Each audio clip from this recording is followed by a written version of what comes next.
Yeah, we're back with another episode of the beloved Market Talk, man. We just talk about crazy stuff that's going on with the market, man.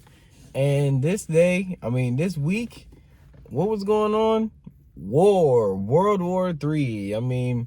Just more war. Not just more war, but more war, more fighting, more Trump acting a fool.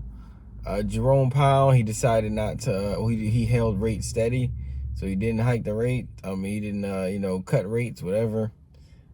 So let's get into everything. So first of all, let's talk about, Jerome Powell. We'll save the Iran and Israel war conflict. I'll get into that later on because I really want to get into that. And, man, I just want to say there's a lot of propaganda going on right now about that. But anyway, Jerome Powell, I honestly trust Jerome Powell's judgment when it comes to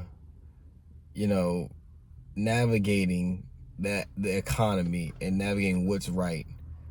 Okay, Trump keeps trying to get him to cut rates. He keeps on trying to get him to cut rates just so he can have more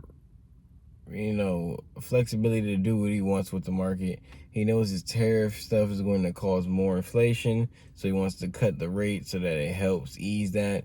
But Jerome Powell's like, I'm not doing that. You decided to do that craziness. We're going to see how it affects the market. We're going to chill, we're going to wait, and we're going to act accordingly. Your boy, Trump, he out here talking about his own national intelligence director is wrong about the Iran stuff. So his own national intelligence director said something about Iran not being anywhere near close to having nuclear weapons.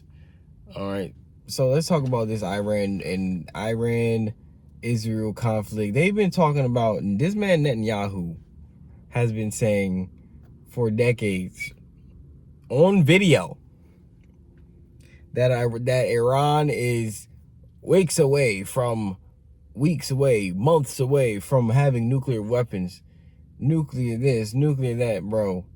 That is just an excuse to start war. There's other agendas, bro. Like, you really telling me like they're just trying to be the good guys? Oh, am I tripping? Can I say this stuff? I don't know. Like, because the same thing happened with Gaddafi and them. They were talking about weapons of mass destruction, and there were no weapons of mass destruction. There were no weapons of mass destruction. It was all propaganda and BS. We've been through this before. I think everybody can see it now. It's like, what is going on? And then like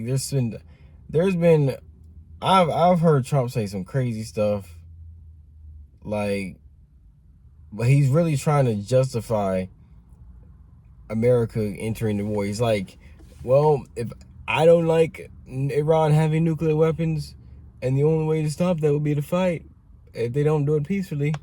Other stuff, man. I might put the clip in right here, bro, because it was crazy. He's insane. Not he's insane, but this whole Israel-Iran stuff, this is just all crazy, bro. All just crazy war. And I think it's a lot of propaganda going on. It's just like, we see now how, like, the story they tell us is not really the real story. Like, the story they tell us is not the real story. Like, the story they tell us is to just keep the public calm and go along with it. We're not stupid anymore, bro. Okay, we're getting political. I'm supposed to be talking about the market. But this war is just, it's making the market, like, literally just, everybody's being cautious. There's so much money on the sidelines. People are waiting, including me. Like, are we ever going to get out of this stuff? Where are we going to go back to all being happy and kumbaya? It's been nothing but wars ever since 2020. I think 2020, like, probably, like, we came together as a planet during that pandemic, and then we started getting money in the market. They started spending money. When are we gonna get back to that? We'll get back to this boringness, man. What the heck? Man, it's just been wild, bro. But that's it for this episode of Market Talk. There ain't much going on in the market. War, chaos. Keep monitoring the situation and keep investing and stay locked in. I'll see you later.